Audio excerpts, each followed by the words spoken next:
Je m'appelle Antoine Andrieux, j'ai 33 ans, je suis sommelier caviste, donc je travaille au lieu divin dans une cave et dans un restaurant. Donc c'est vrai que j'ai toujours eu la passion du vin dans ma famille. Mes grands-parents ils étaient vignerons et j'ai toujours eu cette passion avec donc la gastronomie, l'art de la table, l'art de bien boire, de bien manger. Quoi, genre les repas, ça durait des éternités, hein. Mes frangins détestaient ça, moi j'adorais. Mais... Par contre, c'est vrai que j'ai jamais osé en faire de mon métier. J'ai jamais pensé avant vouloir faire de ma passion mon métier. Et je l'ai eu, mais par accident et après avoir fait plusieurs erreurs. Finalement, aujourd'hui, je trouve ça complètement évident, alors qu'avant, ça ne l'était pas, quoi. C'est vrai que je pense qu'on ne fait pas assez de stages et on ne va pas assez sur le terrain pour se rendre compte de ce qu'on aime. Et souvent, c'est vrai qu'on a des a priori sur le collège ou sur le lycée professionnel qui sont ridicules parce que j'aurais peut-être pu y aller plus tôt. Mais c'est vrai que moi, non, quand j'étais au collège, je me dis non, c'est pas possible, c'est pas pour moi. Je suis capable de faire des études plus prolongées, donc je vais pas faire des études raccourcies. Donc voilà. J'ai un parcours professionnel assez classique. J'ai commencé par faire collège, lycée, donc plutôt scientifique. À cette époque-là, j'étais très sportif, donc j'ai voulu faire une fac de sport. Je me suis vite aperçu que c'était pas mon truc. Donc j'ai bifurqué tout de suite. Et là, je me suis retourné dans le commerce du vin en particulier. Comme j'étais vraiment complètement passionné par le produit, par le vin. Et là, je suis retourné au lycée professionnel où j'ai appris vraiment la sommellerie, donc c'est-à-dire vraiment l'art d'associer un vin et un mets. Ce qui est intéressant dans le brevet professionnel, c'est qu'on a une situation professionnelle, c'est-à-dire que j'ai travaillé en alternance en milieu professionnel dans un restaurant et aussi j'ai appris donc tout ce qui était théorique au lycée. Ça permet aussi d'avoir un salaire, évidemment. En alternance, on est un employé à part entière, sauf qu'on a 2 semaines en cours, 2 semaines en restaurant. Bah, oui, c'est un plaisir de vivre de sa passion parce que le matin, on est heureux de se lever et puis d'aller travailler, quoi.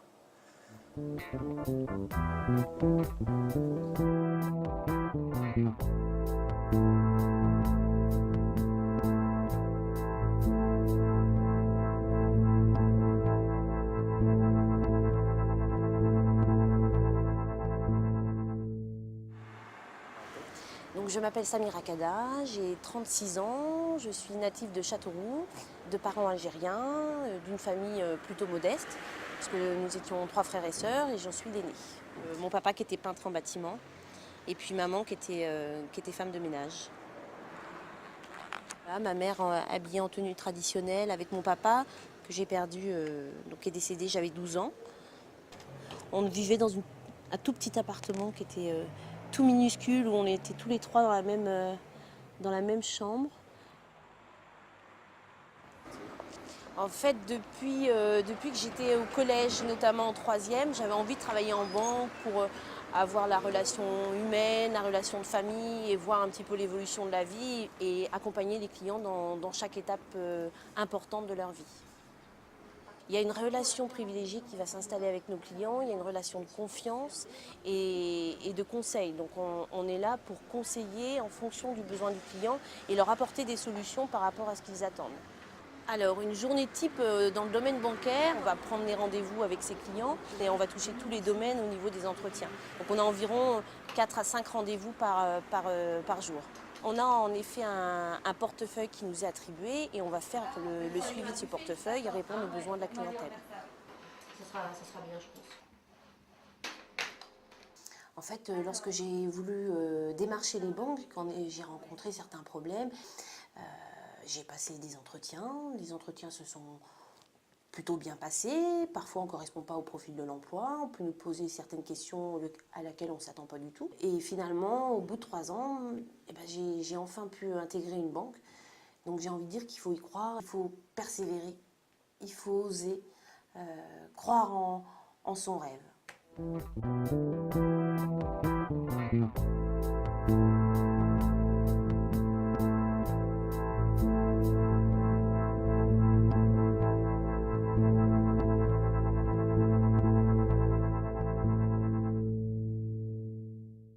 Olivier Tillet. Je dirige une agence conseil en communication à Saint-Cyr-sur-Loire depuis 23 ans, agence que nous avons créée avec mon épouse Sabine. J'anime une équipe de 7 personnes. L'agence est spécialisée en communication, mais également en signalisation. L'agence OTC a gagné il y a quelques années un projet de création de mobilier destiné à mettre en valeur et à signifier l'appartenance des 160 communes au patrimoine mondial. Donc cet objet qui a été créé ici s'inspire de ce qu'on mettait autrefois au sommet des bateaux de la Loire, les girouets qui indiquaient le sens du vent aux mariniers. Les 3 symboles qu'on aperçoit là sont le logo de l'UNESCO, celui du patrimoine mondial, et au centre, un visuel spécifique qui a été créé pour l'ensemble des communes. Donc là, par exemple, on a le visuel de la ville d'Amboise. L'agence a créé 160 logos, on peut dire, spécifiques pour ce projet. Mon parcours, il est un peu atypique. J'ai fait des études secondaires, puis un baccalauréat comptabilité, alors qu'en fait, j'ai toujours rêvé de faire du dessin, du graphisme, et mes parents m'avaient poussé à être plus raisonnable et donc à prendre cette branche-là. Et puis, bien sûr, ce plaisir, ce désir m'avait rapidement rattrapé. Entre-temps, j'avais épousé Sabine, une Allemande. On s'est dit que le meilleur des choses, c'était de créer une agence conseil en communication qui me permettait à la fois d'être heureux, de travailler avec mes mains, mon style, mon graphisme, et puis de gagner ma vie. Les qualités, c'est des qualités de regard, d'écoute, de compréhension du client. Donc c'est quelque chose que j'ai toujours aimé. Il faut s'ouvrir à tout ce qu'on peut voir à l'extérieur pour ensuite proposer aux clients des choses actuelles, dans les couleurs, dans les tons, dans les formes, qui soient très, très contemporaines. La passion du graphisme et la créativité, je l'exerce à travers une production artistique depuis quelques années, depuis 3 ans. Donc la production artistique, il s'agit de photos numériques que j'imprime sur de la tôle inox. Ici on a une autre œuvre qui représente des ardoises sur champ.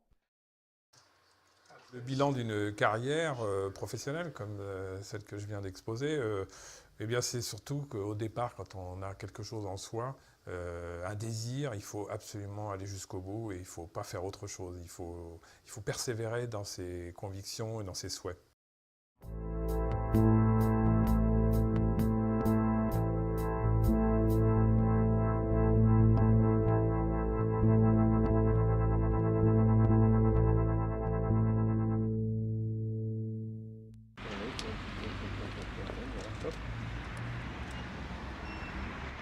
Alors, je m'appelle Anne Pomès, j'ai 38 ans. Je suis mariée, j'ai 2 enfants, 2 petits garçons. Et donc aujourd'hui, ma profession, je suis consultante dans un cabinet de conseil qui est spécialisé en ressources humaines. Alors mon métier, c'est trouver les bons candidats pour les bonnes entreprises. Et pour cela, avec une petite équipe que j'encadre, nous sommes à la recherche effectivement de candidats, mais aussi de clients, et nous les mettons en relation. Mon travail au quotidien, j'ai des contacts avec les entreprises qui m'ont missionné effectivement pour trouver ces candidats. Et mon travail à côté, c'est d'étudier des candidatures, donc des CV, d'être en contact au téléphone avec ces candidats pour essayer d'identifier s'ils vont correspondre ou pas aux besoins de mes clients. Et donc effectivement derrière, mon deuxième rôle, c'est de rencontrer ces candidats en entretien, en face à face, pour mieux les connaître. Voilà, je vous remercie, je vous souhaite une bonne journée et donc à vendredi. Merci à vous, au revoir. Le regard sur ma carrière, en fait, il est assez... mon parcours professionnel, quand j'étais étudiante et jeune, j'étais quelqu'un de très timide. Je ne me serais jamais vue dans un métier avec effectivement beaucoup de contacts humains, parce que j'étais plutôt réservée. Donc quelque part, je suis assez surprise de ce que je fais aujourd'hui, parce que ce n'est pas du tout ce que j'avais plus ou moins envisagé. Des regrets, non, j'ai pas de regrets parce que je suis plutôt de nature positive. Alors non, je suis pas quelqu'un qui a des regrets. Alors ce que j'aime et ce qui m'épanouit dans mon travail, c'est la relation aux autres. Voilà, je suis en contact permanent avec des personnes qui ont des parcours de vie, des parcours professionnels différents. Et mon métier me permet d'être à l'écoute des autres, à la découverte, d'avoir une certaine curiosité. Et voilà, c'est ça qui m'épanouit dans ce que je fais aujourd'hui.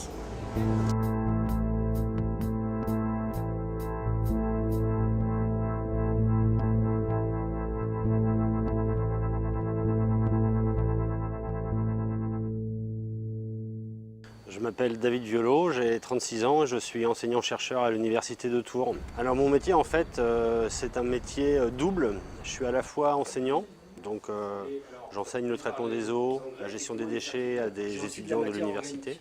Et j'ai une autre activité qui constitue de la recherche. Et ma recherche, je la fais dans un laboratoire de chimie où je travaille sur les nouvelles technologies pour l'énergie, c'est-à-dire les batteries au lithium en particulier. Mon parcours scolaire, il est assez long, hein. J'ai fait 8 ans d'études après le bac.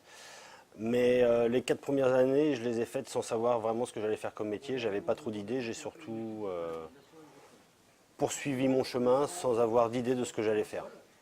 Alors ce qui a déclenché le fait que je m'oriente vers l'environnement, c'est un stage que j'ai réalisé en maîtrise dans un laboratoire de traitement des eaux. Moi je faisais de la chimie sans savoir quoi faire comme métier. Et l'environnement, le traitement des eaux, c'est un domaine qui m'a vraiment intéressé, où je me suis dit que j'allais pouvoir être utile. Et en particulier pour les pays où il y a des gros problèmes de traitement des eaux, comme l'Afrique, où j'ai bossé plusieurs années. La diversité des compétences, c'est, je pense, une obligation dans l'avenir. Tous les gamins maintenant vont faire plusieurs métiers, a priori, d'ailleurs peut-être dans des domaines différents. Moi, tout est lié à l'environnement, de la recherche, de l'enseignement, de la coopération à l'étranger. Mais les métiers seront divers. Le but du jeu, c'est de trouver des choses qui vous bottent, donc des passions, et faire des métiers de passion.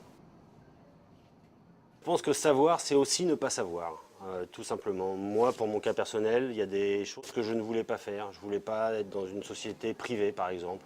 Dans le domaine de l'eau, c'est pourtant relativement facile. Je voulais avoir une certaine liberté. Pour moi, c'était un critère important. Je savais que je voulais ça. Ça m'a permis de m'orienter dans le métier que je fais avec plaisir aujourd'hui. Je pense que dans la vie, ce qui est important, c'est d'avoir des rêves. Alors ça peut être plein de rêves et donc plein de métiers, et donc il faut pouvoir s'adapter à ça. Ça peut être aussi un seul rêve et qui nous occupe toute notre vie. C'est peut-être ce qui va m'arriver avec le métier que je fais. J'en suis pas sûr, mais surtout, je me ferme aucune porte et je me dis que ça peut très bien changer. L'avenir me le dira.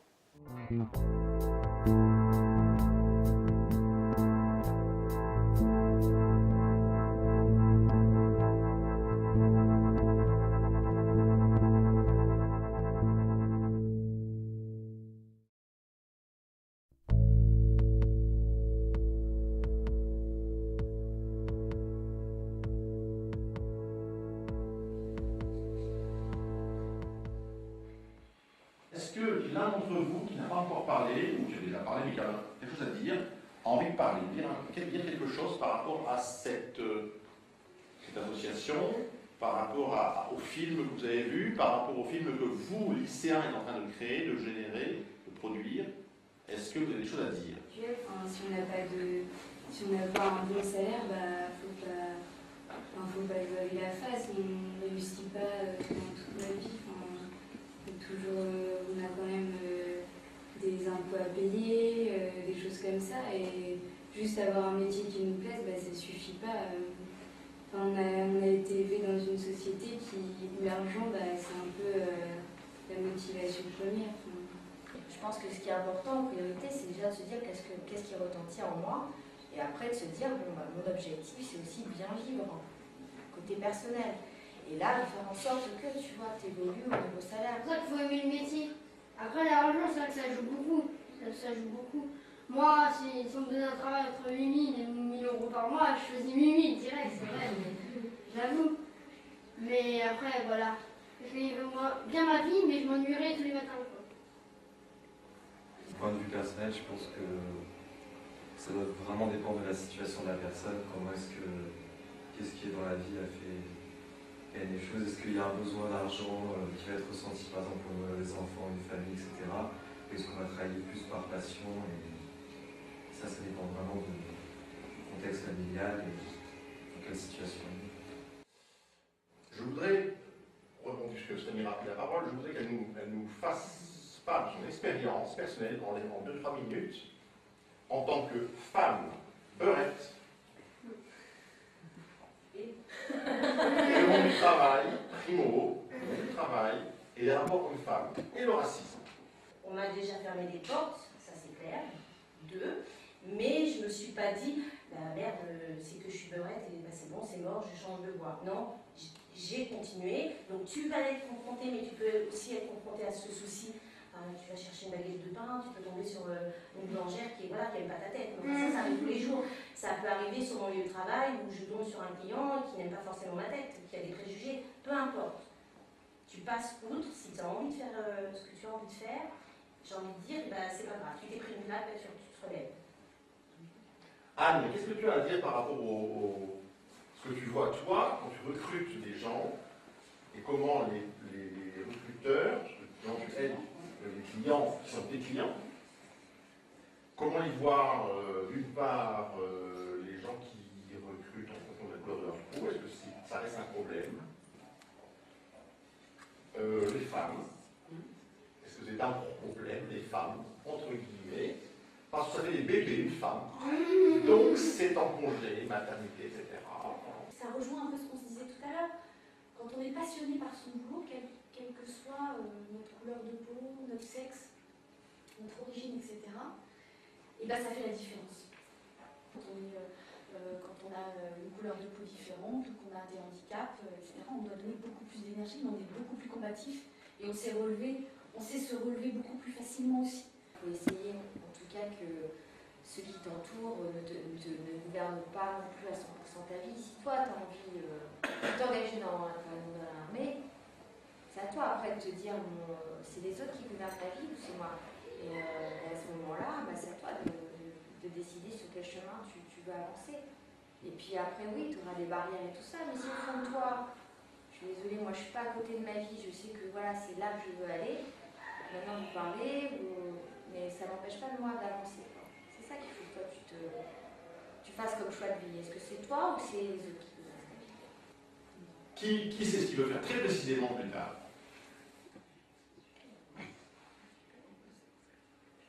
Vous? Infirmière. Médecin. Et de la santé, tout ça. Oui. Avocat. Oui. D'autres? Je ne sais pas. Dans le cinéma.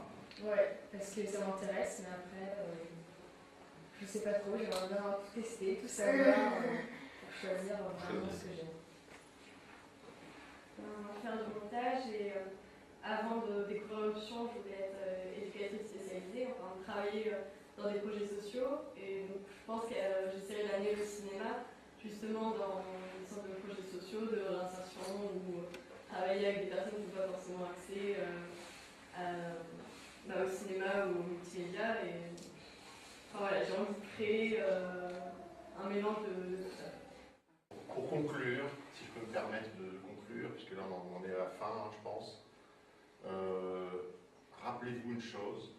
Ce qu'on a dit dans le film 2010. Trouvez ce pourquoi vous avez du génie. J'insiste très fortement là-dessus. Trouvez ce pourquoi vous avez du génie. 2, une fois que vous l'avez trouvé, ce qu'a dit Greg, remets-vous les fesses. Remets-vous les fesses. Et troisièmement, une fois que vous avez trouvé et vous avez remué les fesses, ne lâchez rien. Voilà.